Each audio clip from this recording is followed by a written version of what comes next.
Hello, good morning everyone. Welcome and thank you for attending our 2024 strategic plan presentation. I'm here today with Mr. Manuel Menéndez, our CEO, Mr. Pablo González, our CFO, and Mr. Jonathan Joaquín, our business officer. Let me explain in just 30 seconds the logistics of this event. First, our CEO will go through the presentation during 40 minutes, more or less. Then we will open the floor to Q&A, 45 minutes with Q&A live and answering the questions received through the website. And that's all. With no further delay, I will hand it over to our CEO, Mr. Manuel Menéndez, please.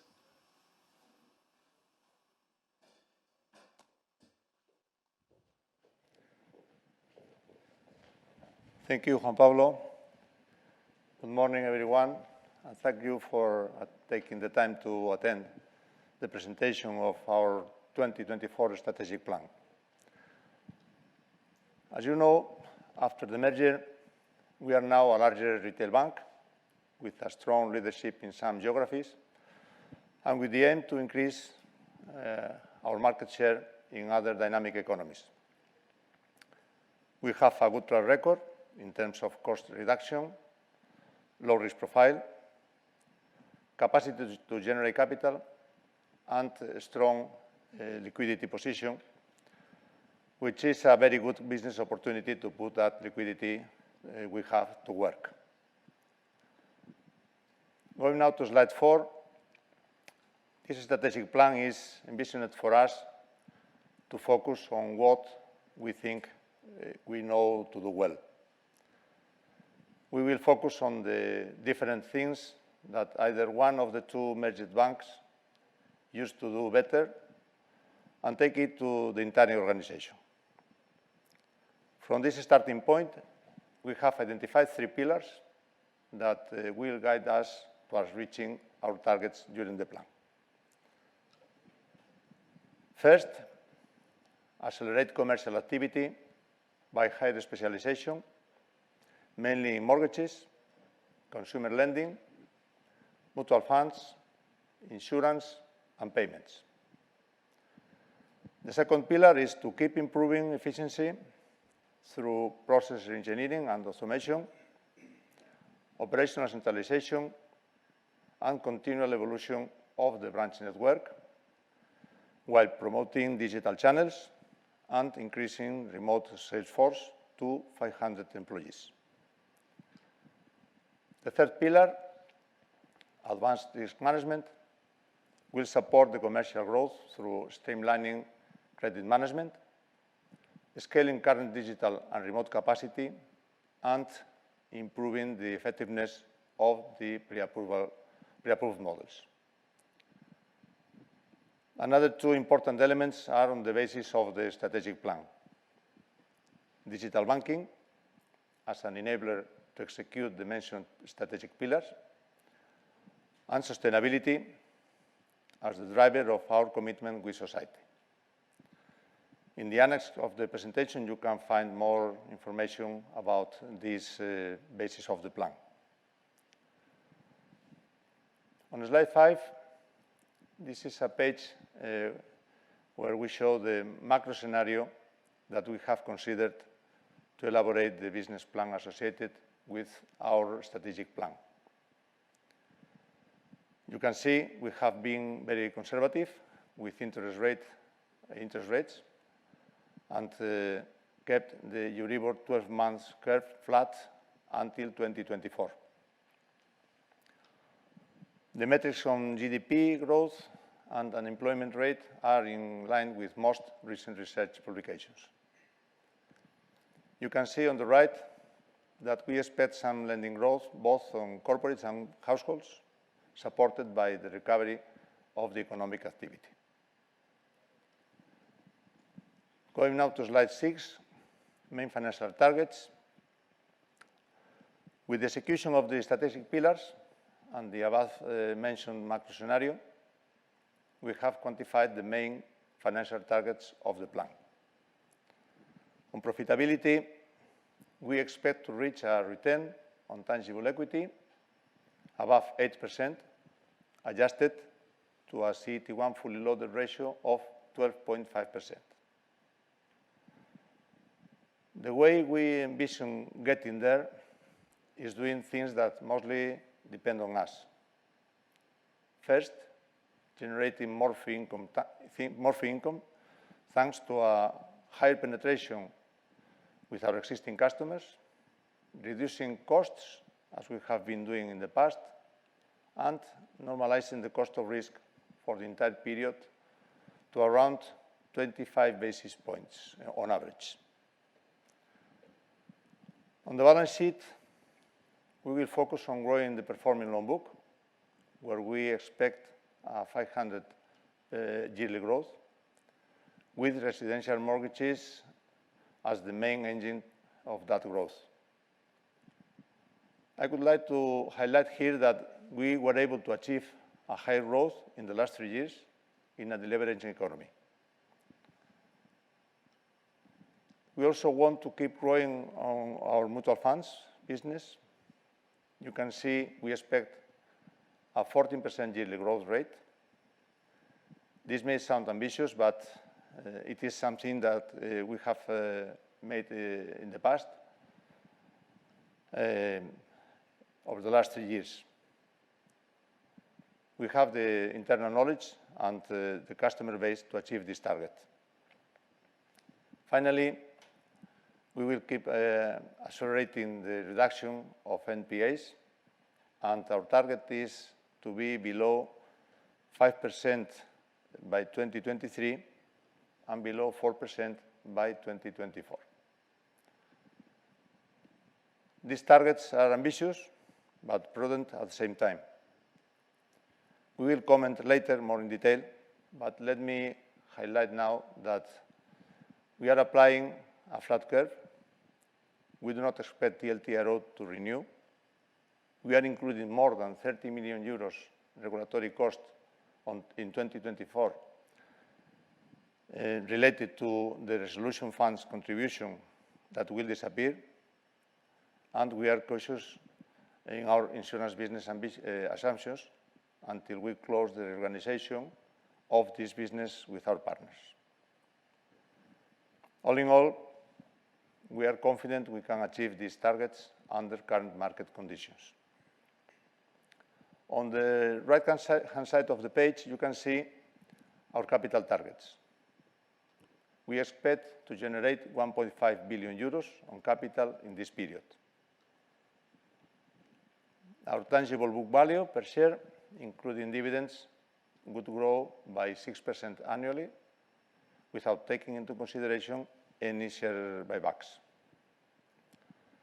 And finally, we expect to maintain a 50% payout ratio with a mix between cash dividends and share buybacks, while maintaining a 12.5% CET1 fully loaded management target. Going now to section 2, key initiatives. In this section, we are going to review the main business lines that play a key role in our strategic plan. And specifically, these are the following: mortgages, customer lending, mutual funds, insurance, and payments.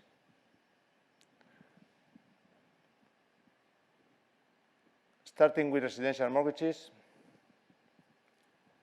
as you know, this is a key product for us. We have got one of the best mortgage franchises in Spain, and we think we have the expertise, and all in all, it is a very profitable product for us. Our aim is to grow the loan book at a 7% annual growth rate. We expect to achieve this growth with the rollout of best practices, where we are able to generate very good quality mortgages through non-branch channels. For example, we have done 66% of total 2021 new lending from non-branch channels with the best internal practice, which allows us to grow in specific regions with limited physical presence, like Madrid or Barcelona. We also have a best-in-class underwriting process with factories and automation that allows us to have a time to cash below 25 days, which is a very important, is very important for both customers and for our partners. This product is very profitable, as I said, with a low risk profile, allowing us to improve cross-selling, where we are able to sell, on average, 3 more products with the mortgage. In addition to the mortgage business, our ambition is to become a reference on providing a complete product range for households. This target growth would translate into an additional 65 million euros of NII in 2024 versus 2021. Going now to consumer loans, slide 9.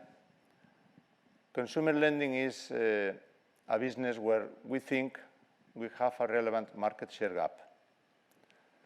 At the same time, we have a low yield compared with our peers at around 6.5%, but with a very low risk profile, with an NPL ratio below 3% as of September 21.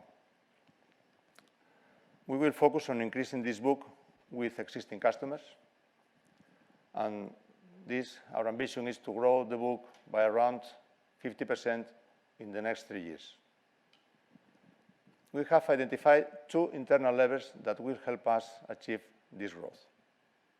The first one is the percentage of our clients that has a pre-approved loan. And the second one is the number of those clients that take a loan. By just applying the best practice of these levers, we would increase 2021 new lending by 50%. Actually, the success rate of 4% is the current internal best practice that we aim to extend to the entire organization.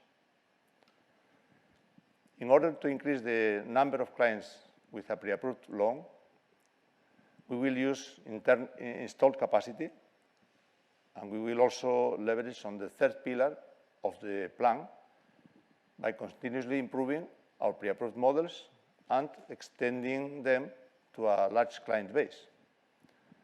Our target is to reach 40% of the consumer base by 2024.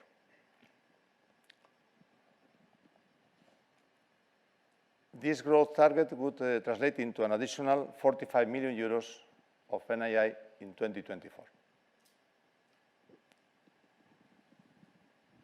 This is now on slide 10, assets under management. As you know, this is a very important lever, especially taking into account our current balance sheet, where we have a high liquidity. Our current loan-to-deposit ratio is 75%, and we have a huge customer base to work with. The plan is based on 2 elements: product mix and increased volumes. Regarding product mix, current internal best practice mutual funds margin is around 90 basis points, which is 30 basis points higher than the former internal practice due to a better asset mix. This improvement in asset mix was achieved by the internal best practice in just 2 years. If we extend this internal best practice, we will get an additional 35 million euros contribution per year. Regarding volumes, we are expecting an annual growth of 14% during the plan, and we could almost reach current sector penetration of mutual funds over total customer resources. We have been able to achieve a 10% growth on the combined entity and 20% on the internal best practice per year over the last 3 years. This, together with our existing deposit base, makes us confident to achieve this ambitious target that would translate into an additional 45 million euros per year. Together with the product mix improvement, we are targeting an 80 million euros increase per year by 2024 versus 2021. I'd like to point out that our ambition is to have over 75% of mutual funds ESG compliant with Article 8 of the European Union's Sustainable Financial Disclosure Regulation by 2024. Going now to insurance business, on slide 11. Insurance business is a very important segment for the bank. As of the first 9 months of the year, it has contributed 10% of the gross margin.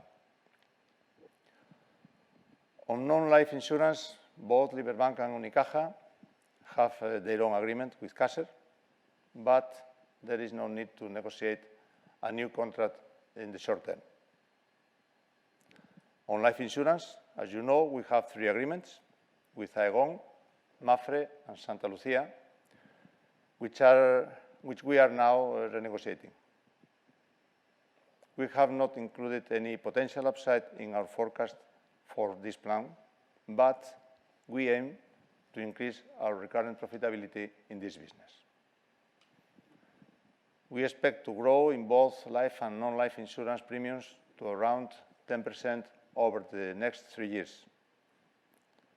Current annual growth is almost 10%, so we just expect to maintain this trend going forward. On life insurance, we are targeting to increase penetration from 12% to 17% in 2024. And there is room to improve and to achieve market best practices, as you can see on the slide. This growth in premium would mean an increase of 30 million euros per year in fees. The final business unit we will review is payments. On slide 12, the main target in this business is to increase our turnover market share from current 3.8% to slightly above 4.1%. As you know, payments with credit and debit cards have been increasing over the last 3 years at over 20% per year, and it is expected that this tendency will continue. We have 4.2 million clients, and there is room to improve the penetration of these services and also increase the usage of cards among our customers. The growth we expect in cards is below previous years, so for the combined entity. So again, we are being quite conservative on the assumptions here. The growth in turnover volume and number of credit cards would imply 20 million euros additional fees per year in 2024 versus 2021. Going now to section 3, main financial targets. We are going to see here in detail the financial implications of the different business lines that we have just seen. On slide 14, we show a summary of the main business volumes assumed in the plan. You can see we expect most of our growth in lending to come from the residential mortgage book, something we have done in the past and we feel very comfortable with.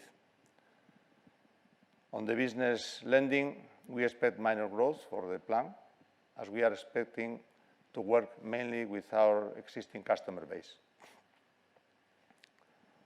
This is, again, a quite conservative assumption, especially with the impact that the next Gen EU funds could have. On the right-hand side of the page, you can see what the plan assumes about retail deposits.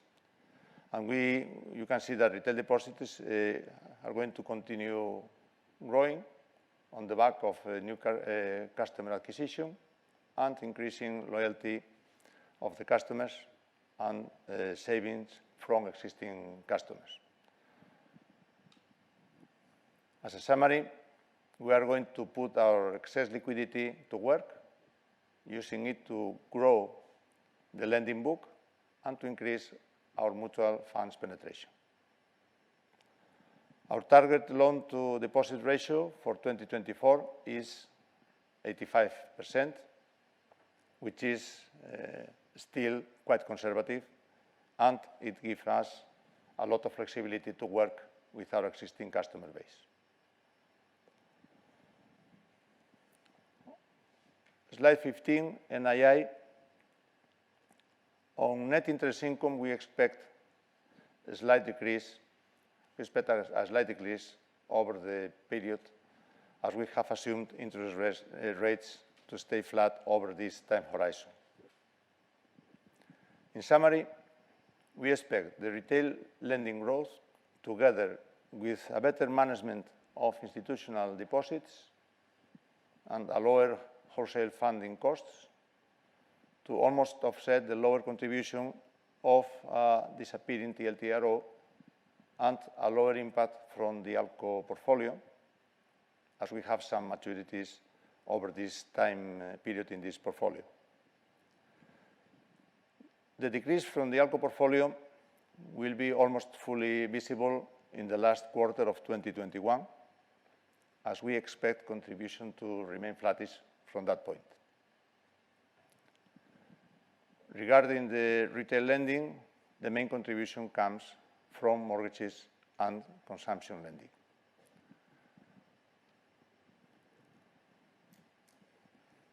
We are not incorporating any upside from this from business lending to the plan.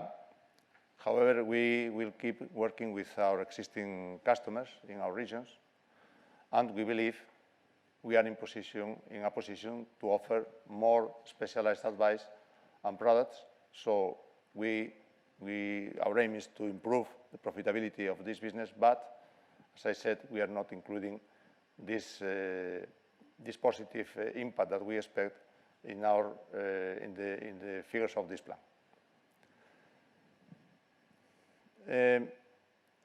As a summary, I would say that this plan would allow our NII to be much more based on retail banking and less dependent from treasury. Moving now to fees on slide 16. In this page, we have a summary of the main fee-generating business we have talked about. We expect to generate an additional 130 million euros per year in fees coming from mutual funds, insurance business, and payments. I wanted to highlight that all these assumptions are based on applying internal best practices, and on our existing customer base. Moving now to expenses, slide 17. As you may well know, last week we reached an agreement with the trade unions that is positive for all the stakeholders. You can see on the top left of the page the breakdown of the 210 million euros of cost synergies. The vast majority comes from personal expenses after the agreement reached last week. We are expecting 35 million euros savings from general expenses. This figure is rather conservative. 50 million euros from lower depreciation. And finally, 160 million euros from lower personal expenses. We also expect some inflation during the period, but well under control. And at the same time, we will keep investing in the business. Regarding the restructuring agreement, it has a cost of 368 million euros for the exit of 1,513 employees over the course of the next 3 years. This agreement will bring cost savings of 97 million euros per year. Remember that in the second quarter, we already booked 143 million euros for the exit of 727 employees from Liberbank for 40 million euros of yearly savings. For the restructuring plan, we are assuming also the closure of 538 branches since 2020. Out of those, 153 had already been closed in the first 9 months of the year. We will obviously keep working towards achieving higher cost synergies during the course of this strategic plan. Going now to slide 18. This slide summarizes what we like to call the banking margin, which is net interest income plus fees minus expenses. In this sense, we expect it to grow at a 13% annual rate on the back of the expected cost synergies, growth of fee income, and a quite conservative net interest income assumption. We expect the banking margin to generate an additional 250 million euros per year in 2024. A couple of important points here are that we will evolve to having more diversified revenues with a higher weight of fees and a lower contribution from the ALCO portfolio, as I said before. Also, you can see that the assumptions for other revenues, equity accounted, and dividends are quite flattish throughout the period, and so the pre-provision profit is expected to grow at a very similar rate of the banking margin, that is around 13%. On cost of risk, we are expecting an average rate of 25 basis points for the period. If you remember, we gave guidance of 20 basis points for 2023 in the third quarter earnings conference call.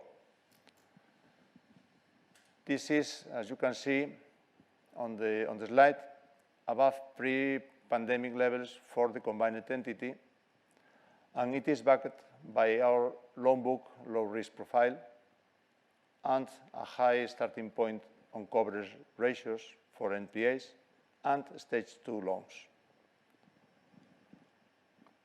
On other provisions, we are expecting 15 to 20 million euros per quarter throughout the plan horizon, which should fade away after that. Other provisions include conservative assumptions on litigation risks that would not leave any relevant open risk at the end of the projected period. Going now to asset quality, slide 20. This slide is much related to the previous one about the cost of risk. You can see our NPL and NPA targets ratios on the left-hand side of the page. We expect to progressively reduce non-performing assets until reaching a 2% NPL ratio and below 4% NPA ratio in 2024. There are three main reasons that support our plan. You can see on the right-hand side of the page. The first one is that we have a prudent approach of early recognition, where around 40% of current NPLs are up to payment as of today. The second one that we have seen during the presentation is our conservative loan book, with a large weight of residential mortgages and public sector, and we expect to grow in residential mortgages and pre-approved consumer loans during the plan. Finally, the best-in-class starting point on coverage ratios with 67% on NPAs and 9% on stage 2 loans, which is almost double the sector average. Moving now to slide 21, capital. You can see a very detailed chart on the main elements of how we expect to generate capital. Basically, you can see we will generate capital from net income after dividends and AT1 coupon payments, and the recovery of DTAs and lower threshold deductions as our capital base increases while we deploy capital in growing the business. It is important to highlight that we are not incorporating any positive impact from the migration of the Liberbank portfolios to advanced models, even though the new production of the Unicaja bank, of course, is under advanced models. But we are talking about the Liberbank portfolio, legacy Liberbank portfolios. Our landing point of the plan is CET1 fully loaded over 14%. Regarding capital management, on slide 22, we want to generate value on a recurrent basis for our shareholders and distribute it, maximizing total shareholders' return. This is our aim. We feel comfortable managing this bank with a 12.5% CET1 fully loaded. And as we have just seen, we expect a landing point of over 14% in 2024. So we will have some excess capital that we will allocate to improve profitability and remunerate shareholders. All in all, we expect to generate 1.5 billion euros in the next 3 years. This is around 70% of our current market capitalization.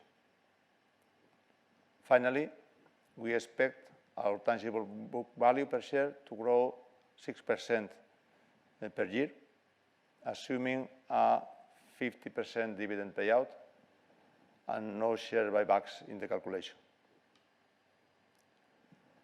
Going now to MREL, slide 23, we want to remind you that we still do not have our MREL requirement for the new bank. As we have over 100 billion assets, 100 billion euros asset, this could imply a different resolution strategy and therefore a different MREL requirement.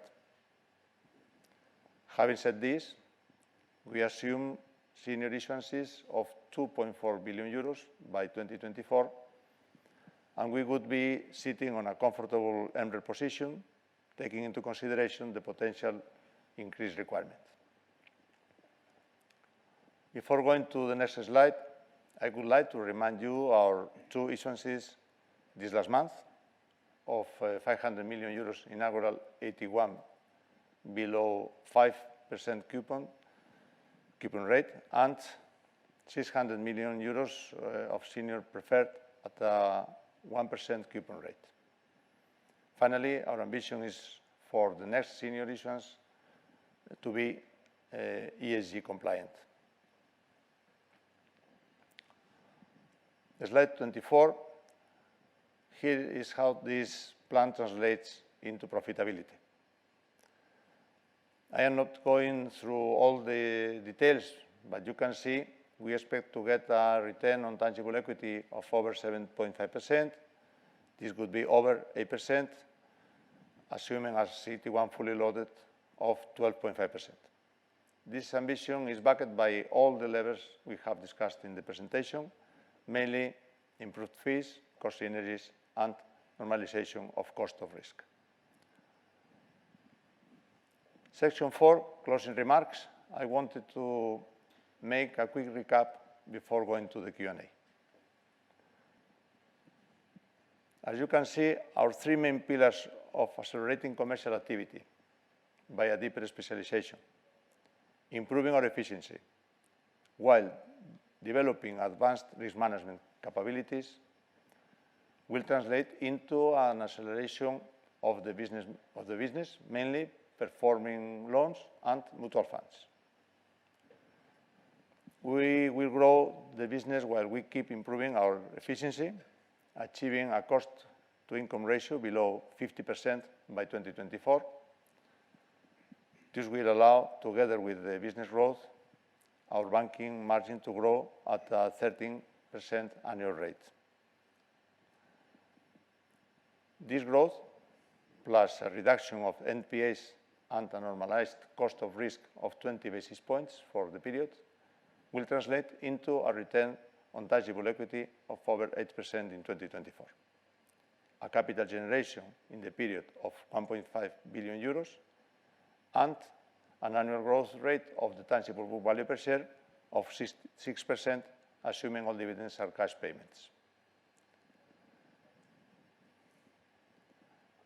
On slide 27, we are going to talk something about levers and assumptions that we take for this plan. As we said, we have made some conservative assumptions that I wanted to highlight here again. We have assumed a flat interest rate curve for the period. And for example, a 50 basis points upward parallel curve would increase NII by around 10% on the second year. Within this interest rate scenario, we assume no extension of TLTRO, which would have an impact of around 100 million euros. At the same time, regulatory expenses are assumed to remain as they are now, while the contribution to the Single Resolution Fund should end in 2023. This impact is around 31 million euros per year. We have not assumed any upside on the restructuring of the insurance business, even though we could generate some additional profitability, and we think we are going to be able to do so. And finally, we do not incorporate any upside from entering new business or segments, which we could do with our new scale. Finally, slide 28. Regarding the calendar, we are now executing quick-win initiatives and the strategic pillars. As you know, an important milestone that we have is IT migration. Our target is to achieve this goal by the second quarter of 2022. This is the last slide of the presentation, and now we will open to Q&A. Thank you.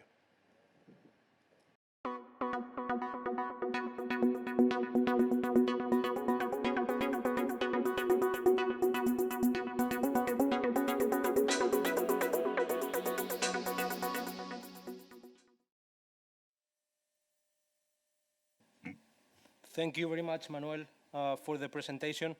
It's now time for the Q&A. As Juan Pablo said at the beginning, it will be 45 minutes.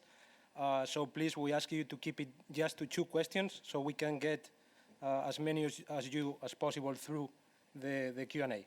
And now, please, operator, first question. Thank you. If you'd like to ask a question to the team, please press star followed by 1 on your telephone keypad. If you change your mind, it's star followed by 2.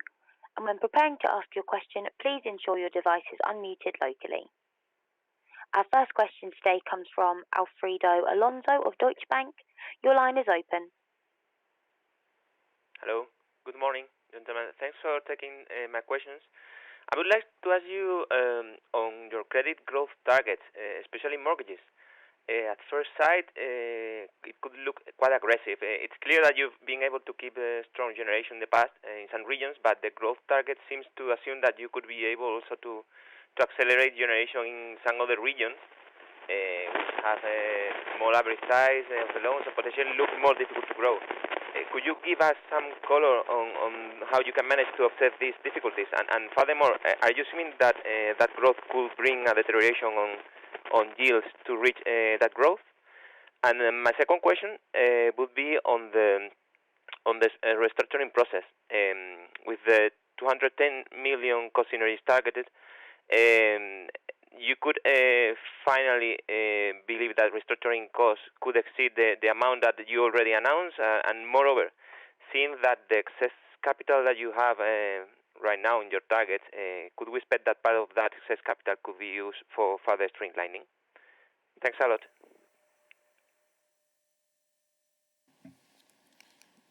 Thank you for your question. I'll take the second question and the third question, and later I think Jonathan will elaborate more about the first question. Starting with restructuring costs, it's true that we're going to have restructuring costs of 120 million euros, more or less, above that it was expected, initially expected. But at the same time, we're going to have higher synergies of 20 million per year, more or less, associated to personal expenses. So more or less the payback of this higher investment is around 3 years. It's true that in the opposite, we are now making a more prudent forecast in terms of synergies related to general expenses. In this sense, we are now guessing at more or less 20 million euros per year below the initial forecast. But all in all, we are going to have synergies, net synergies, 20 million above per year, 20 million above our initial forecast, and the investment that we made to achieve this increasing in terms of annual synergies is profitable because, as I said, the payback of this additional investment is around 3 years. And regarding excess of capital, we said during the presentation that we expect to have a CET1 fully loaded ratio above 14% by the end of the plan.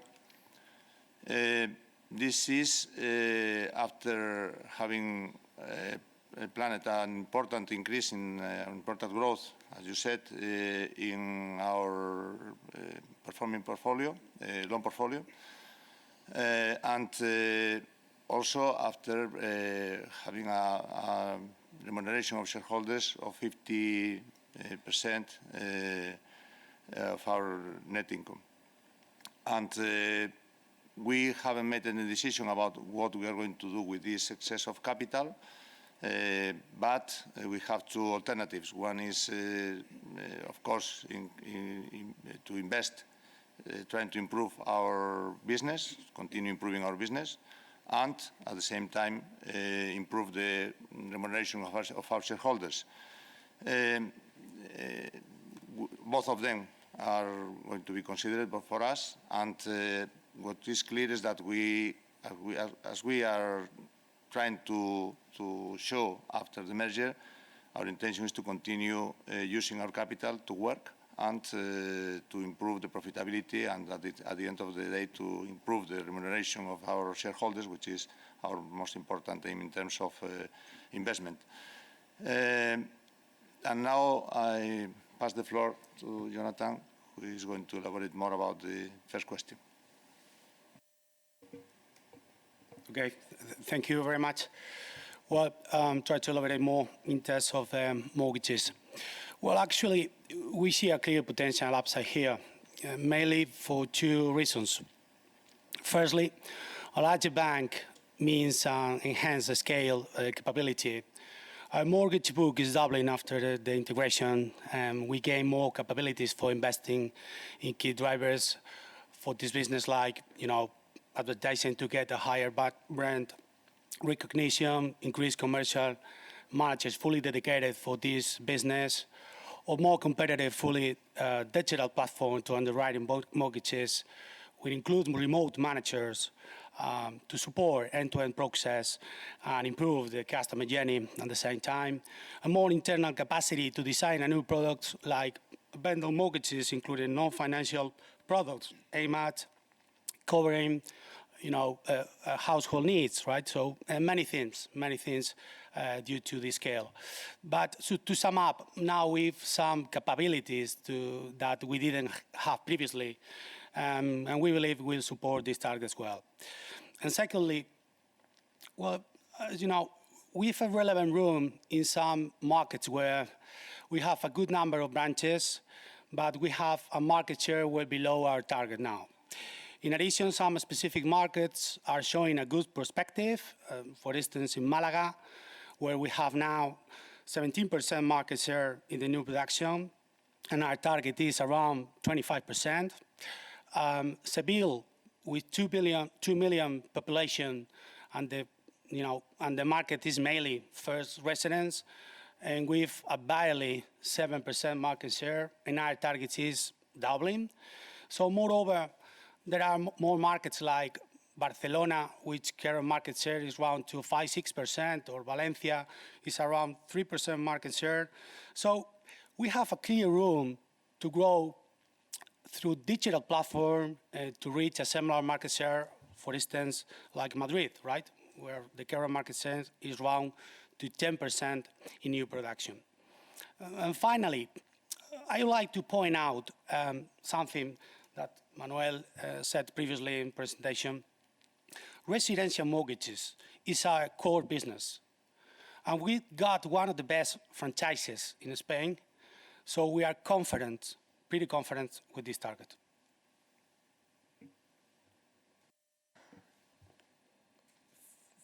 Thank you, Alfredo. Operator, please, next question in line. Yes, the next question comes today from Maria Ropero of Bestinver. Your line is open, Maria. Hi, good morning. Thank you for the presentation, very clear. I wanted to ask you first on, could you share some interim targets, perhaps 22 targets? That would be very useful. And then the second question is a bit of a follow-up on the one made by Alfredo, which is on the excess capital. In case some of the revenue levers do not go as expected, have you already identified some cost levers that you could deploy capital to? And if so, can you share some details about that? Thank you. Thank you for your question. Pablo is going to take the first question, and later I'll try to elaborate about the second question. Pablo, please. Thank you, Manuel. I think in the presentation we have been very clear regarding the landing points of our targets and what we can achieve with this plan. And this is mainly summarized in our ROT target of above 8% in 2024. So I think for the interim targets, let us give some room to work the way we reach there. But I'll try to elaborate a little bit how are we going to reach that target and how you can see the interim targets in the process. I think first, looking at the lending book, I think it's going to increase its contribution to NII and then to obviously the P&L. And on top of that, we have this close to 130 million coming from fees. And both of these, you can have a delta, a growth path, which is quite linear. I think you can view these as a linear in terms of the interim targets. In terms of the OPEX, this change a little bit. We will not have a linear impact of the OPEX reduction. It will start to see, you can start to see some of the savings in the first half of the plan, rather than on a linear base. In terms of cost of risk and other provisions, we see obviously a downward trend in this, and we gave you within the plan. Manuel gave you the 25 average cost of risk for the whole period of the plan, and we also gave you in our third quarter result presentation, we gave you the target for 2023. So with all that information, you can work out very easily what we are expecting in terms of cost of risk in the different years of the plan. So all in all, if you add up all these different moving parts, you can see that the evolution of our targets, especially the return on tangible equity, will be quite linear in the process, with some difference in the interim years.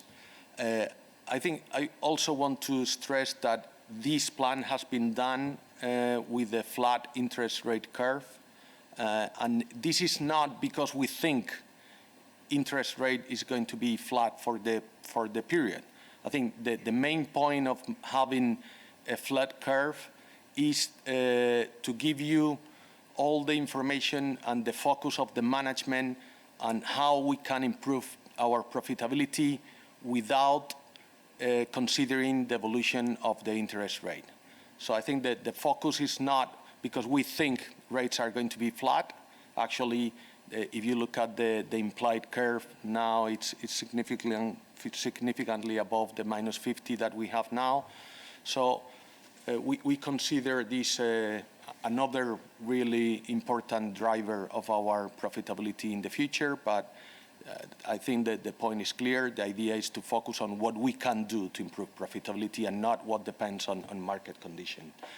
And just to sum up, I think if you consider only this, let's say 50 basis point rate hike, and you take the single resolution fund contribution that we have considered, as Manuel said, for the 2024, and initially is expected to not to be there for 2024. If you consider those two assumptions, you would end up with a much higher return on equity in 2024.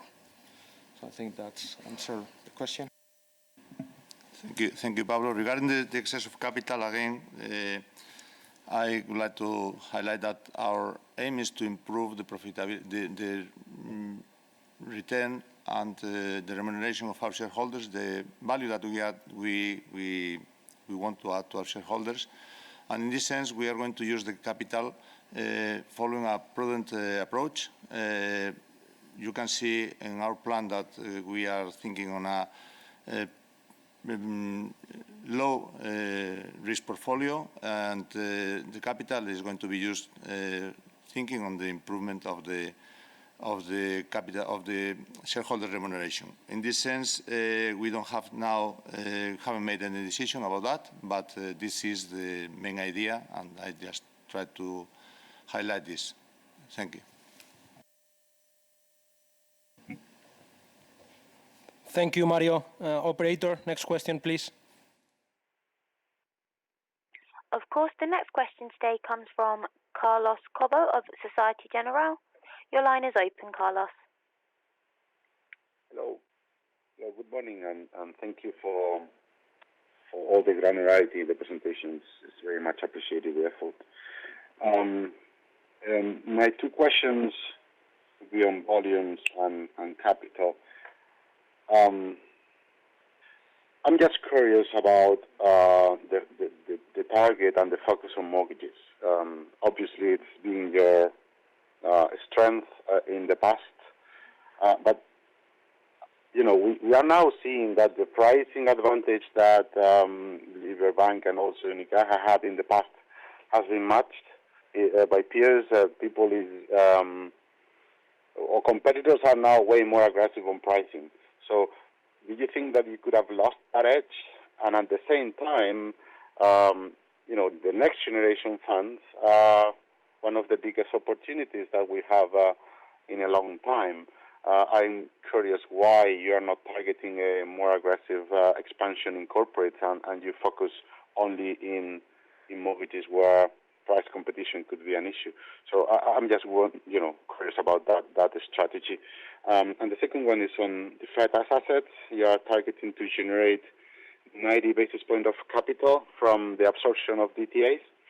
I was wondering if you could run us through that maths, because this is not something we've seen in the pre-pandemic cycle. This is not only Unicaja and Liberbank, it's pretty much the whole sector has struggled to reduce their holding of deferred tax assets. So I would like to understand how those maths work, because the caps that the government introduced in the maximum capacity to absorb those DTAs has been a drag in this trend in the past. Thank you very much. And if I can add just quickly a clarification, this is my fault that I missed it, but have you said that the capital surplus will be used to finance growth and to do more shareholder remuneration, but you rule out more efficiency plans? Is that something you've said? Thank you. Thank you very much, Carlos.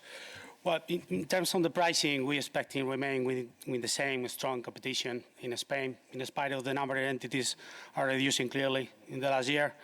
The competition, especially in this segment, remain high, right? So, in terms of the projection over plan horizon, we expecting the price going to be flattish. Basically, we're expecting the pressure going to be flattish in terms of mortgages, especially. Well, yeah. In terms of customer profile, we are looking at the risk profile well ascended with the commercial profile.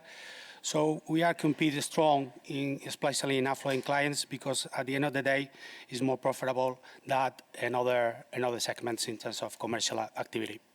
Well, your question related to corporate business, right? Well, if you see the figures, you realize that when you are comparing with expectation on sector evolution, in terms of market share, we're expecting to be flattish during the plan, around 2-3% in this period, right? So in business lending, we are going to focus especially on working with our customer base, trying to increase profitability. We don't expect very ambitious growth, even with next generation funds appears. So we think we have a little bit upside here, maybe. So corporate banking, or likewise, corporate banking is an important business where we are also putting focus to increase profitability by 2024, not in the short term, but in the last year, yes.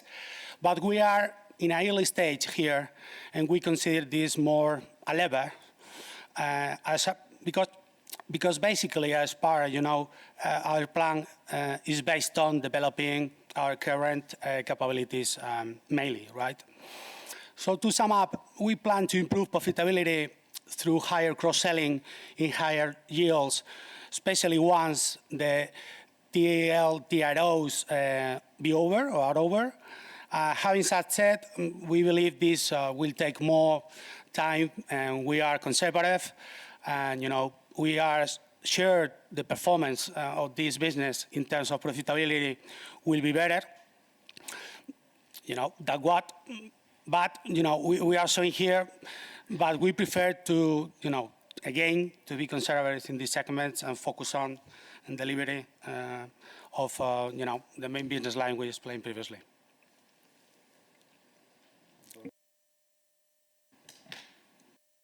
Okay, I can take the one regarding DTAs. Thank you, Carlos, for that. Probably if we take one step back and we look to our CET1 fully loaded in June 21 was above 16%. What we have done is a huge effort, a transformational process, and we have allocated more than 1.5 billion euros capital. We have put that to work. And that 1.5 billion euros capital that we are putting to work, we are getting the hit in terms of fiscal and DTA's impact right now. We are taking the hit. The impact is gross. from those PPAs and restructuring costs, and we are not taking any fiscal benefit right now. And what we expect is to get the reward going forward in terms of fiscal and capital reward and profitability. Probably let me give you an example on how this works. Right now, from a capital point of view, we are deducting around 1 billion euros of DTA's last tax loss carry forward and around 500 million euros because the thresholds, individual thresholds from DTA's temporary differences and combined thresholds. This is around 500 million euros, more or less, deductions. One example of this are the restructuring costs. I guess this is a good example. We are booking the provision right now. We are taking the hit right now, gross, with no fiscal benefit, as I said. And that implies a DTA temporary difference because the payments to the employees will happen during the next years. We take the provision now, and the payments will happen in the future. When those payments, that cost, those outflows happen, that temporary difference disappears. And that's the point where that DTA is not deducted from capital because there is no DTA temporary difference. So that's one of the main drivers behind the organic capital generation coming from DTAs. As you said, and you are right, there are caps coming from the fiscal regulation, and we are not counting basically with DTAs coming from that. That's when you generate a net income, you can apply both monetizable and non-monetizable DTAs, but that's not one of the drivers of this capital generation. The main one, as I said, is that DTA's temporary differences disappears and the thresholds also come down. Thank you, Juan Pablo. And just trying to clarify my previous answers about the use of the capital. When I mentioned that we have two alternatives, improve the remuneration of the shareholders and improve the profitability of our business, I was thinking not only about investments in new business, but basically about improving our efficiency. Our second pillar of the strategic plan is to improve efficiency. In this sense, we mentioned during the presentation that we are thinking on things like automation, investments in IT, and of course all the measures that we need to do to improve our efficiency. So this is one of the most important alternatives that we are considering, and we need to work from the starting point where we are now after the agreements with trade unions, but this is a continuous process, and of course over the plan we are going to try to improve these figures in terms of efficiency, and we are going to apply capital if it is necessary to do that. Thank you. Thank you, Carlos. Those were two quite long questions. Operator, please, next question. Thank you. The next question today comes from Francisco Riquel of Alantra. Your line is open. Yes, thank you very much for the presentation. First question on costs. I see that you are assuming a cost inflation of just 40 million euros over the period, which implies 1.5–2% annual inflation and could mean very little spending in terms of technology and digitalization beyond the natural inflation. So the question is, how can you reassure us that you will not be underinvesting in IT and in the business during this period? Second question is on asset quality. You provide the target in terms of NPL ratio for 23, which is almost 1 percentage point lower from current levels. But I wonder whether you are considering any jump in 2022 at all, and of what magnitude? Thank you.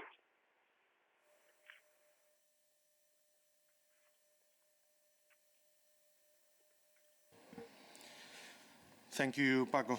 I'll try to answer your question on expenses. I think the 40 million that you work out as inflation, obviously the major driver there is inflation of the underlying cost base.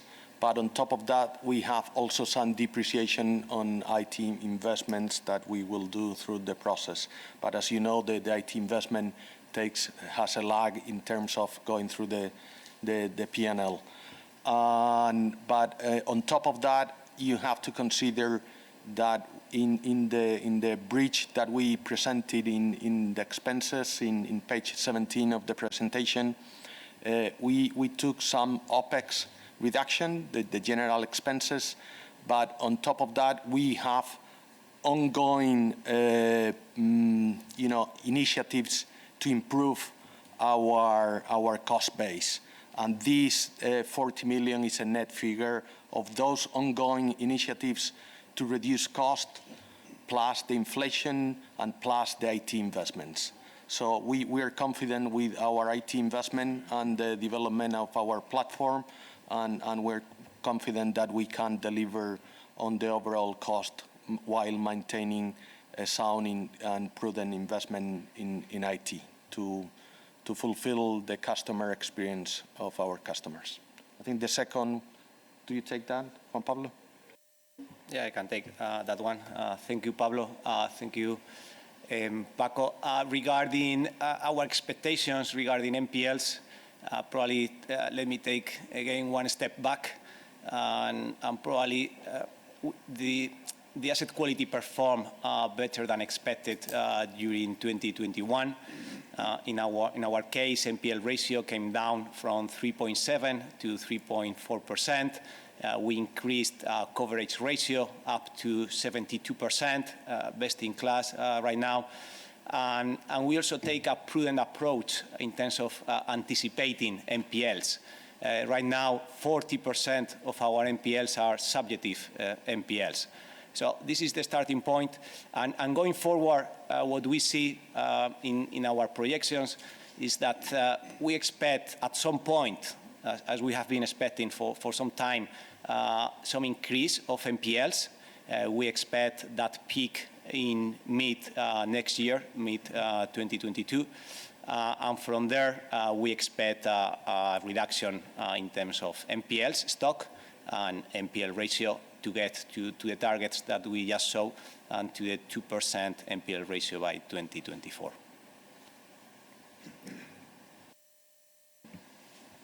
Thank you, Paco. Operator, next question, please.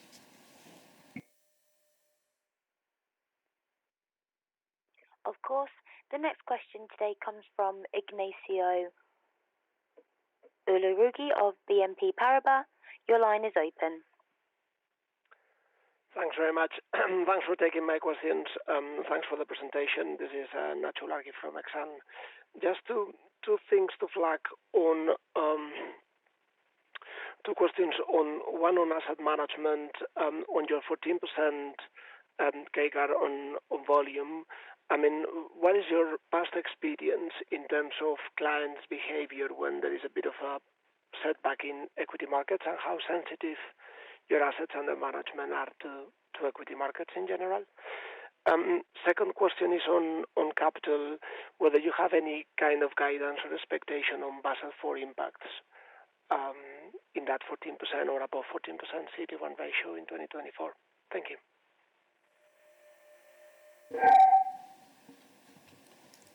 Thank you very much, Nacho. Well, in terms of mutual funds, the first question, right? Well, actually, we will extend the agreement with JP Morgan to the entire bank. As you know, this has worked very well in the regional network, but we are open to new agreements with other top asset managers because this model actually works very well. Our goal here is to serve our retail customers basically with the best product, and it could be be either our own product or third party. And our strategy is like retail banking here, is to be an open platform to mutual funds distribution to serve our customers, right? So in addition, we will consolidate our product offering, moving towards a balance of mixed products with different risk profiles. And as Manuel said in the presentation, our ambition here is to have a majority ESG products compliant with Article 8 by 2024.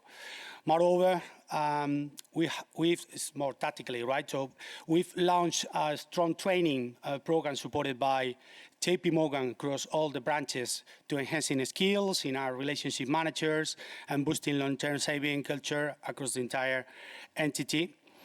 And well, our expected growth is ambitious, but this is something we have been doing over the last few years, if you look at the figures.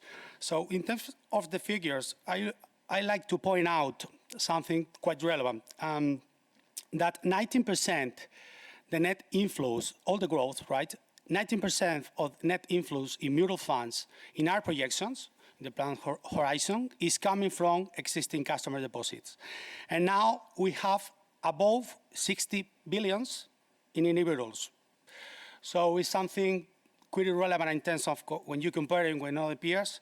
So this is something, a key driver, because I would like to remind you that our current market penetration in mutual funds is around to 13%, and on average market, on average is around to 17%. So we have a clear room in terms of the volumes here.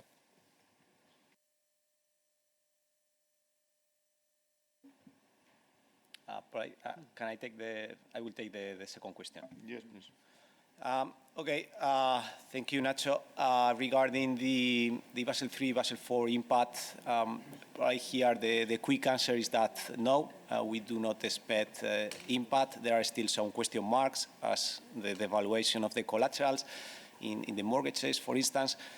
But here, basically, why we say that we do not expect impact is if we look to our credit risk, 75% of our loans are under standard model. The other 25%, this is the mortgage and consumer book coming from Unicaja. They are the only ones under IRB models. The risk weighting is high compared to peers, is 17% for mortgages. The reason for that is that we are already applying the TRIM criteria, and that's also one of the reasons why we do not expect impact from this new regulation. Regarding operational risk, there were some question marks there, but the recent drafts regulation looks it's going to apply just 1 times multiple. So that's in line with our criteria right now. So we do not expect an impact there.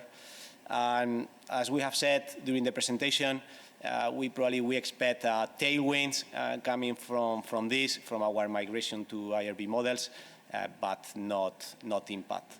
And maybe one last comment, and this is regarding the plan. We are taking also a prudent approach in terms of MREL requirements, and that's the reason why our MREL ratio goes up to 25%. We could expect an increase in MREL requirement, and that explains that higher ratio in our projections. We are including senior issuance to comply with that, and we are including the cost of that in our numbers. Alberto, I'm going to make a point on what Jonathan said and Nacho was asking as well on regarding the mutual funds and the asset management business. Our focus, as Jonathan said, is the long-term investment and to have the best product for our customer base. And the culture of this long-term saving and investment works very well with the very good managers. And in that sense, you have to think that only 5% of our mutual funds at the moment, and we don't expect that to grow significantly in the medium term, is equity related. And what we have, it's a lot of blended products and more type of product that works throughout different market scenarios and environment. And we have very good managers that will place and allocate the funds where is the right timing and using hedging techniques in the process. So we are quite confident that even we acknowledge that maybe some drawdown in the market at some time, we think we have good solution for our customer base, and this will work out throughout the process. So I think this could help you as well, Nacho. Thank you, Nacho. Operator, please, can you get the next question in line? Yes, the next question in line is from Ignacio Cerezo of UBS. Your line is open. Yeah, hello, good morning. Thank you for the presentation. Two questions from me. First one is on the other provisions. I mean, that number looks significantly higher than what I thought you actually hinted back in Q3, 15, 20 million per quarter, after having done, I think it's north of 200 million in preemptive provisions against fair value adjustments. So what explains that? And if that is, again, a conservative assumption, basically, or there is something else on that line that we have ignored so far. And then around the NII, there's two small questions there. First one, if you stick to the view you expressed in Q3 that Q4 should be the trough in terms of NII, and then if you can clarify actually the ALCO comment there. I mean, you have a 75 million headwind in terms of ALCO portfolio. At the same time, you're saying that from Q4 onwards, actually, the contribution should be flat. So you can reconcile actually both comments. Thank you.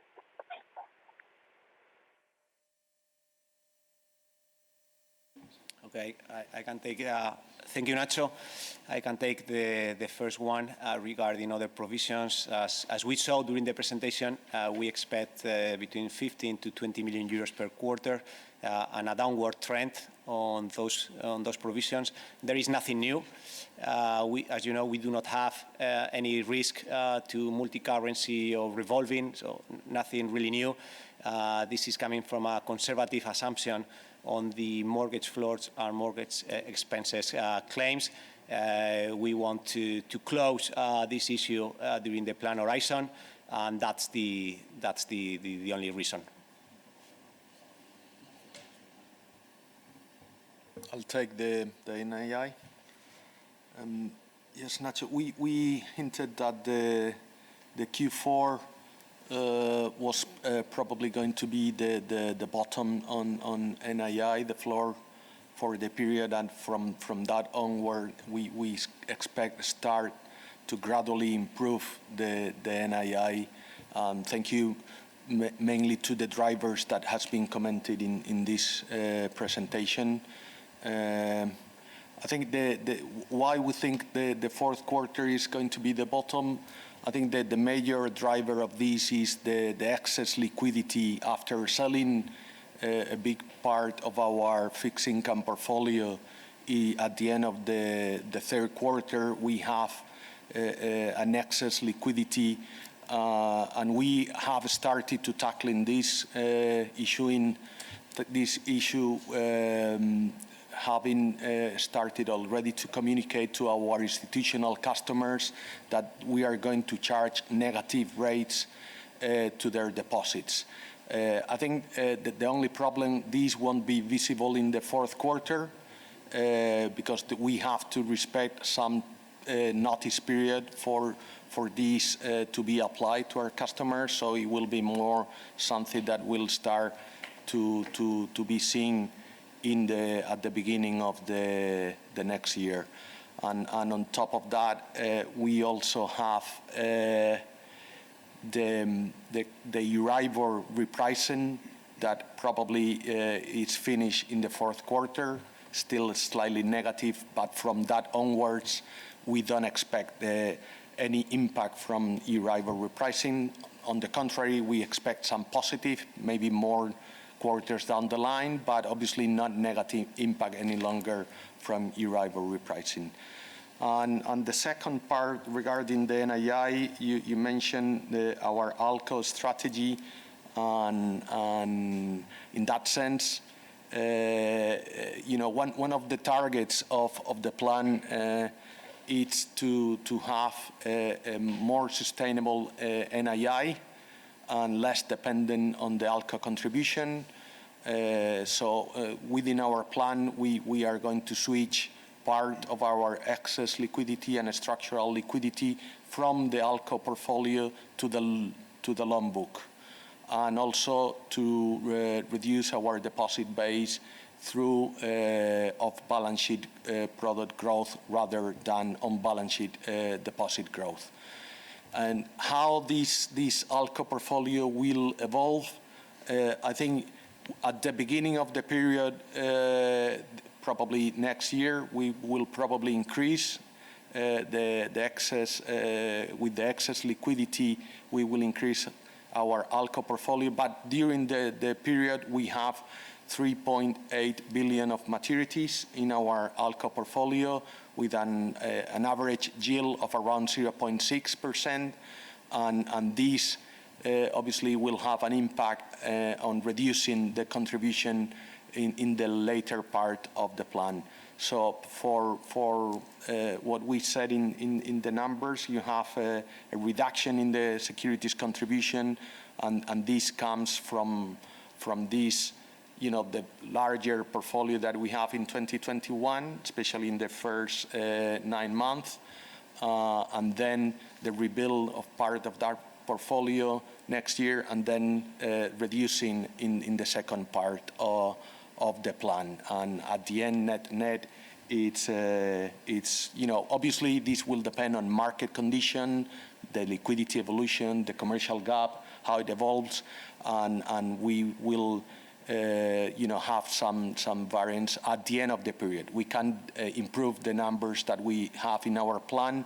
We have been prudent with the contribution of the ALCO portfolio, and what we can say is, we have a prudent approach for the 2024 contribution, but for the short term, we think fourth quarter will be very close to the bottom on the contribution for the ALCO portfolio, and then will be quite stable in the coming quarters. Thank you very much, Nacho. Operator, please, next question.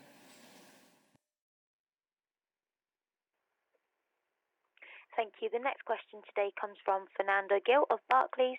Fernando, your line's open. Hi, thank you very much for taking my question. 2 questions from my side. First one is on distributions and excess capital. I was wondering if you can further explain why 50% of the payout if you're forecasting over 14% CET1 at the end of the plan, and when we will probably have the decision of when the bank can do extraordinary dividends with this excess capital. So that question to me is a little bit a doubt that I have. The other one is on EDP and the Opidium stake. If I understood correctly, it is included in the forecast in the plan for these 3 years in the P&L. I want to refresh a little bit what's the strategy over this asset, how much capital does it consume, and this is it. Thank you.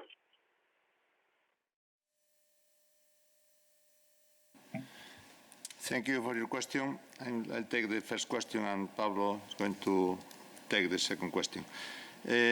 Regarding the extraordinary dividends, as I said, we haven't made any decision about that.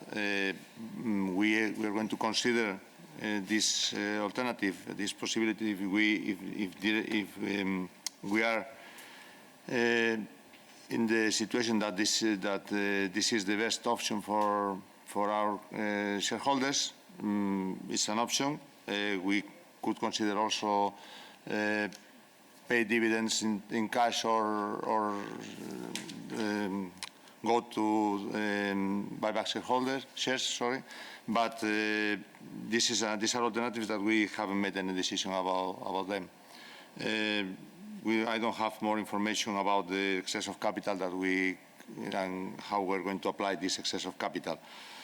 And now, Pablo, will take the second question. Yeah, maybe if I may, Manuel, regarding that question, I made a previous comment on our CET1 fully loaded ratio in June 21 that was above 16%, and after doing some restructuring costs in the second Q.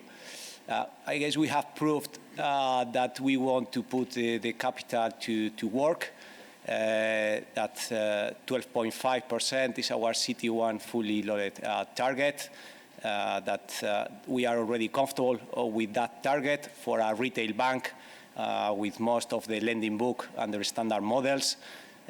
So 12.5 is already a comfortable target, and probably everything above that is what we commented is the excess capital, more than 600 million euros. And as Manuel was commenting, what is pending is how we will use those 600 million euros. But that's something that we plan to do for sure. And we have to decide if it's going to be shareholder, in what percentage is going to be shareholder remuneration and what is going to be for improving profitability further. I'll take the EDP question. Regarding the EDP position, our position remains the same as in the past. As you know, we have held a stake in EDP via this investment vehicle which has other assets. And this stake is very profitable for the bank. You can consider around 20 million in equity accounted income coming from this position. And we have been for a very long time shareholders, and we know the asset very well, and we feel quite comfortable with this position. Having said this, as with everything, we always are looking to maximize the return on capital for our shareholders, and we don't rule out any decision down the line. Thank you very much, Fernando. I think we are running out of time, operator. We have time for one more. So if you can get the next question, please, in line. Okay, so the last question is from Stefan Nedialkov of Citigroup. Your line is open.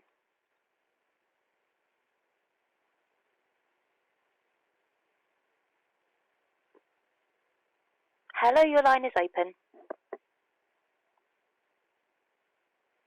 Okay, we'll move to the next question from Maxim Mishin of JB Capital. Your line is open.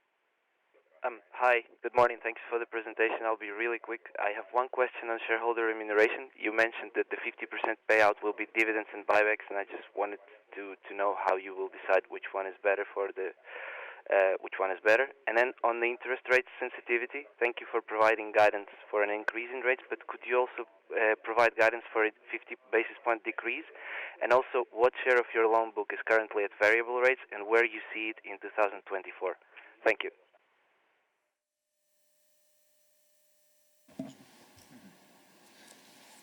Thank you for your question.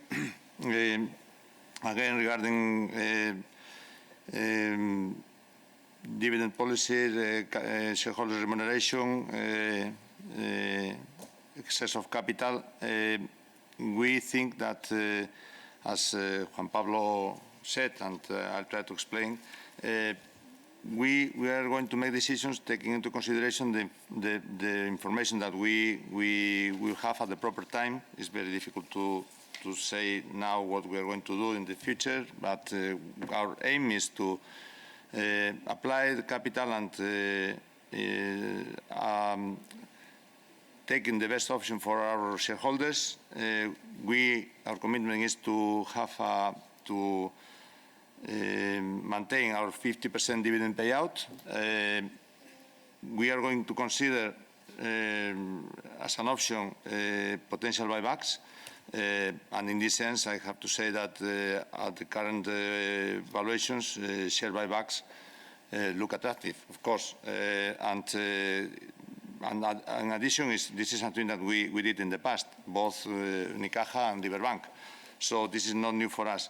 But being clear, we haven't made any decision, and we are going to make decisions at the proper time with this aim in our mind, which is improve the shareholders' remuneration and, at the same time, improve the profitability of the bank, including measures to improve the efficiency as one of the pillars of our strategic plan.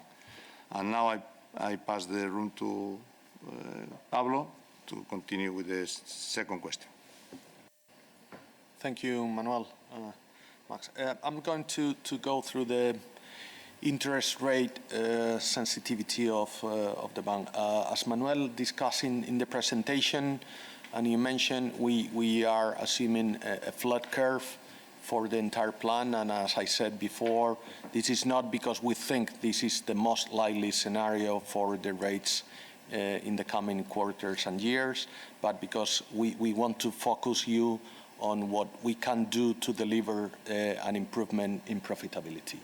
And having said that, obviously our balance sheet is skewed towards an interest rate increase, and we will benefit substantially if that really happens.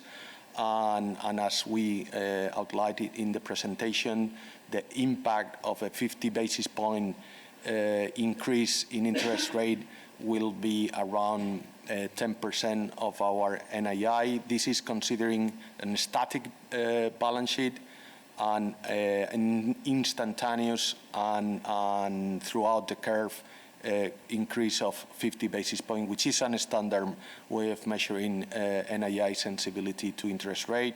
And obviously, this 10% in the upside, if we look at the other way, which we give very little possibilities, because considering a minus 50 going to minus 1%, I don't think it's very likely, but we also have the numbers, and we run like around 15 different scenarios of interest rate, and we manage actively that risk within our strategy and within our ALCO committee.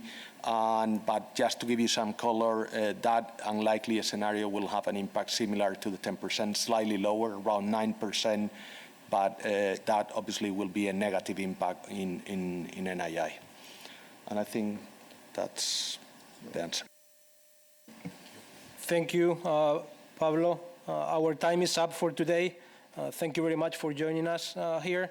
And the investor relations team remains available to go through any other questions. So thank you very much for joining us. Thank you. Thank you. Thank you.